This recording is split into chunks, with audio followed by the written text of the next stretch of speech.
Halo guys, welcome back to Korea Reomit bersama orang Korea yang koder.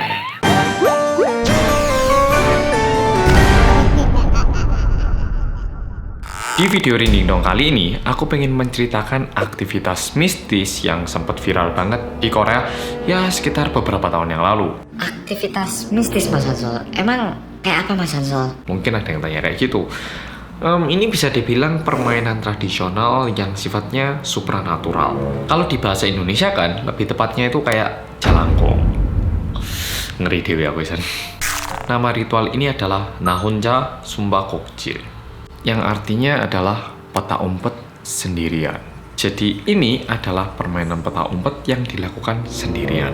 Pertanyaan dari pol-polo pasti bakal kayak, Loh, kok sendirian gimana? Bukannya peta umpet itu ada yang sembunyi, ada yang nyari. Lah terus kalau sendirian, siapa yang nyari coba? Atau siapa yang sembunyi? jadi bisa dibilang permainan ini adalah permainan yang dilakukan dengan arwah. Jadi gantian, arwahnya yang sembunyi, kita yang nyari. Habis gitu, kita yang sembunyi, arwah yang nyari kita. Kayak gitu. Jadi bayangkan aja main peta umpet bareng arwah gitu sih. Sebelum tak jelaskan gimana caranya, tak beritahu dulu bahwa video ini hanya bertujuan untuk menjelaskan.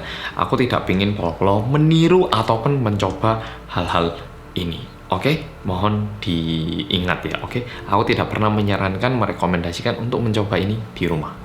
Ada beberapa hal yang perlu kita siapkan. Pertama, yaitu boneka. Boneka ini harus terbuat dari kain dan berisi kapas, dan tentunya harus ada kaki dan tangan. Di sini aku ada satu boneka sih, tapi kalau imut kayak gini kan malah gimana gitu ya. Halo. Kedua, kita juga butuh beras secukupnya karena boneka itu nanti bakal diisi dengan beras ini. Ketiga, jarum. Keempat, benang merah. Yang kelima adalah benda tajam. Ini jangan terlalu tajam ya, karena ini merupakan benda tajam yang nantinya menjadi senjata arwah itu. Ya, jadi mungkin pensil yang udah diraut lancip ya sebatas itu aja, nggak perlu sampai yang terlalu lancip. Oke? Keenam, baskom air, dan yang ketujuh yaitu air garam. Nah, sekarang bagaimana untuk tahap-tahap pelaksanaannya? Pertama-tama, potong dulu bagian perut dari boneka itu, lalu keluarkan kapasnya dan isi penuh dengan beras dan kuku kita, kuku kaki ataupun kuku tangan kita potong dikit dan masukkan itu bareng-bareng ke dalam boneka itu. Kalau sudah dijahit, habis gitu ikat tubuh boneka itu dengan benang merah yang udah kita siapkan. Habis itu, tadi aku udah bilang untuk nyiapkan baskom kan ya. Baskomnya ini diisi air dan diletakkan di kamar mandi.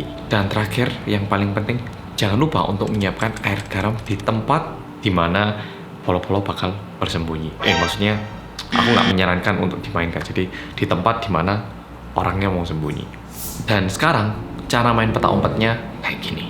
Pertama-tama, kasih nama dulu ke boneka itu. Nama bonekanya apa? Dan kalau udah, tunggu jam 3 subuh. Contoh nama bonekanya Ali ya. Kita ya kasih contoh aja Ali.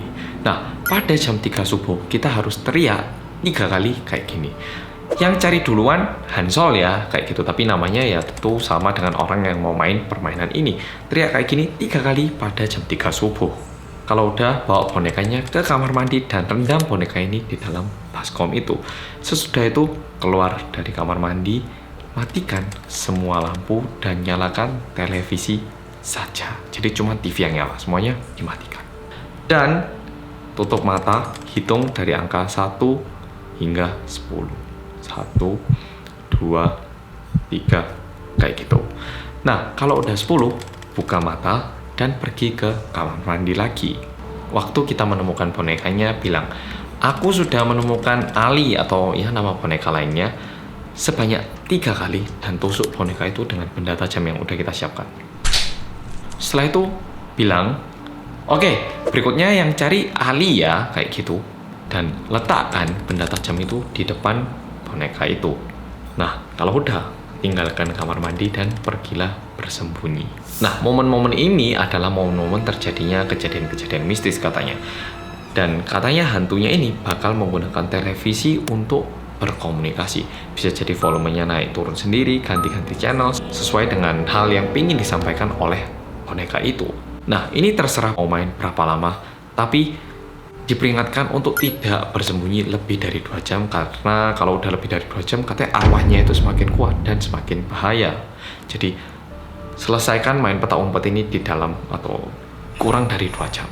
Nah, kalau misalnya orangnya yang main ini udah merasa puas atau udah terlalu takut, udah pengen selesai, pergi cari bonekanya, tapi dalam kondisi tuang air garam di dalam mulut kita, tapi jangan diminum, oke? Jadi kondisi kita apa ya istilahnya, mulut ini penuh dengan air garam, pergi cari boneka itu, dan kalau udah nemu, semprotkan air garam ini kepada boneka itu dan bilang, aku menang. Dan kalau udah, jangan lupa buang ataupun bakar boneka itu. Dan kalau misalnya waktu orangnya main nggak bisa nemu bonekanya, ya udah main peta umpet selamanya berarti. Tapi semoga tidak terjadi apa-apa. Dan ini adalah beberapa hal yang perlu diketahui saat melakukan permainan ini. Yang pertama, jangan pernah keluar dari rumah. Yang kedua, usahakan untuk diam, sebisa mungkin tidak mengeluarkan suara saat bersembunyi. Ketiga, lakukan sendirian. Dan keempat, jangan melebihi 2 jam itu tadi. Jadi bisa dibilang ini kayak main peta umpet dengan boneka itu, bukan sendiri, tapi manusianya yang sendiri. Dan sebenarnya semua hal-hal yang dilakukan tadi itu ada maknanya. Contoh, kayak masukin beras ke dalam tubuh dengan kuku itu artinya adalah memberi energi dalam boneka itu, dan juga mengundang arwah menggunakan kuku kita sebagai tumbal. Memberikan nama pada boneka itu artinya kita memberikan identitas pada boneka itu.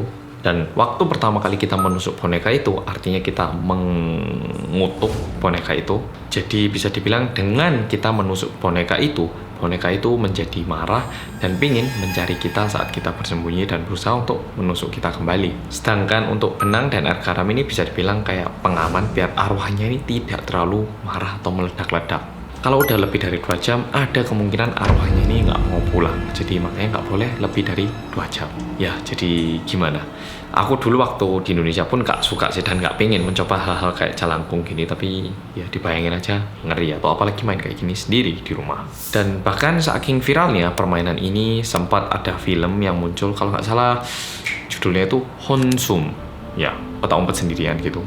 Dan sama kayak di Indonesia, di Korea juga banyak orang-orang yang pengen tahu. Ya mungkin ada yang bilang, aku nggak percaya. Ada yang, beneran tak? Ada orang yang kayak, ayo coba-coba bareng-bareng asik-asikan gitu. Ya jadi macam-macam, ada orang yang pengen nyoba juga gitu. Seperti yang udah aku sampaikan tadi, kalau aku sendiri nggak pernah nyoba jalangkung ataupun hal-hal yang aktivitas mistis gini. Tapi katanya kakakku dulu waktu sekolah di Indonesia itu, temennya ada yang sempat nyobain jalangkung dan sempat sampai kesurupan di sekolah. Terus kayak sampai didoain gitu ya di sekolah. Untungnya aku nggak pernah sih lihat temenku nyobain jalangkung dan sebagainya kayak gini. Pernahnya nonton film jalangkung dulu waktu aku di Indonesia tuh kayaknya ada tuh film jalangkung. Nah kalau itu pernah nonton sih. Ya jadi mirip sih sama jalangkung. Jalangkung kan juga manggil arwah ya. Ini juga manggil arwah. Dan mungkin seperti yang Polo-Polo tahu, kalau misalnya ada temen yang pernah nyobain jalangkung, mereka bilang kayak, oh iya beneran ada arwah datang gitu kan ya. Jadi sama, peta umpet sendirian ini juga banyak orang-orang yang nyoba dan mengalami hal-hal mistis. Yang paling umum yaitu TV mati sendiri, tiba-tiba ada suara jejak kaki ataupun suara cewek ataupun suara seseorang di dalam rumah. Dan sekarang mau tak bacakan beberapa review apa yang pernah terjadi. Oke, cerita pertama ini ya dari IDA. Katanya kayak gini, wah aku nggak percaya loh sama yang namanya peta umpet sendirian ini. Bodohnya aku sadar kalau aku lupa bawa air garam setelah aku sembunyi di kamarku. Jadi aku mau keluar kamarku buat ambil air garam di dapur, dan begitu aku keluar dari kamarku aku kaget banget. Masa sih itu boneka yang aku taruh di dalam baskom air tadi itu ada di depan kamar tidurku dengan posisi telungkup. Cerita pertama. Cerita kedua. Waktu aku sembunyi di kamar, aku dengar suara cewek tertawa.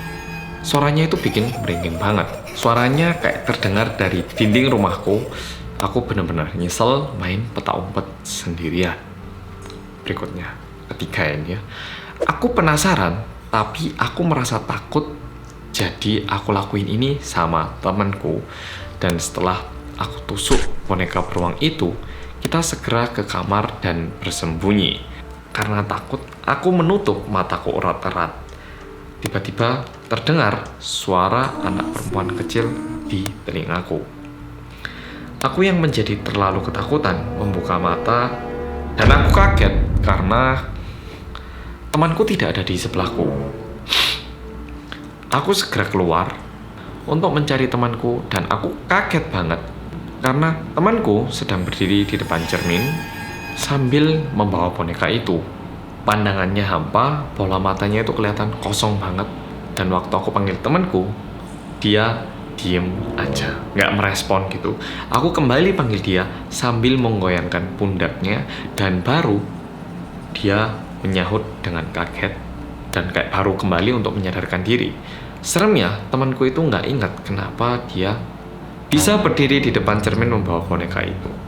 Sepertinya dia kerasukan arwah sebentar. Cerita berikutnya. Waktu aku sembunyi, nggak terjadi apa-apa. Jadi aku pikir, bosen bohong semua itu yang ada di internet.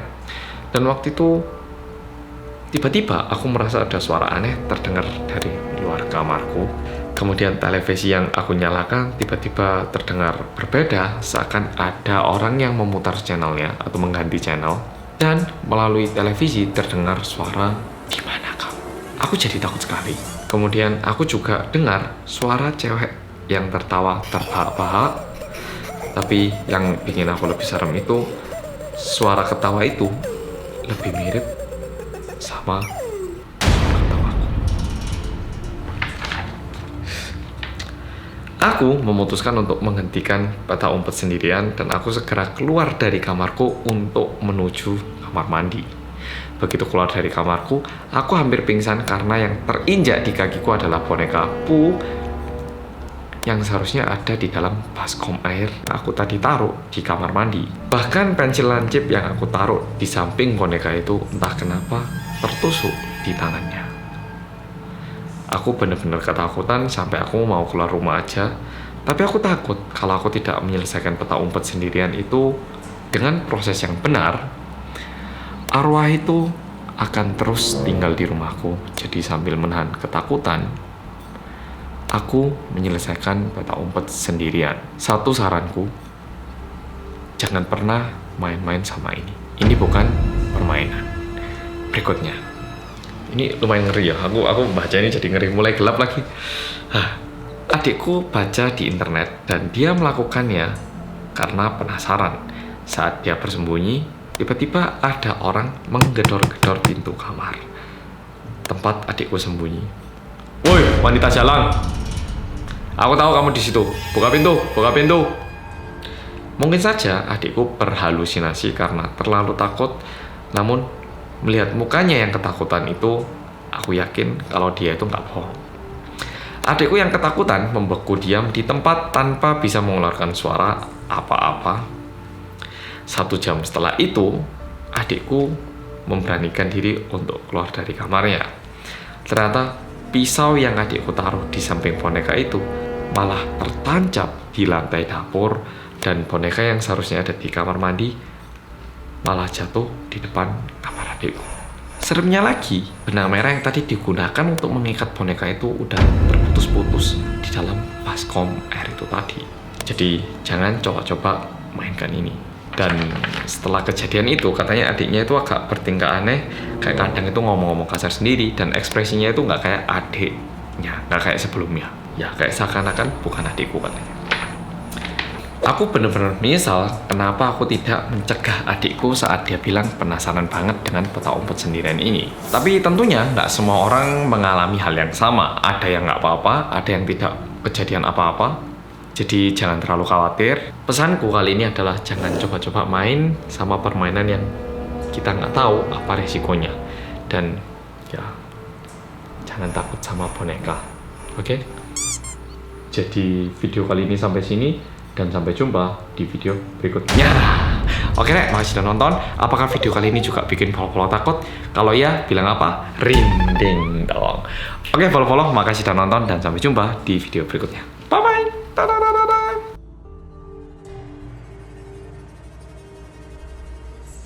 Sampai suatu hari, tiba-tiba adiknya Soyun, laki-laki, dia itu datang ke kamarnya Soyun waktu dia lagi tidur, terus dibanguni. Kayaknya ada orang ini ada orang yang mau buka pintu utama kita loh ini.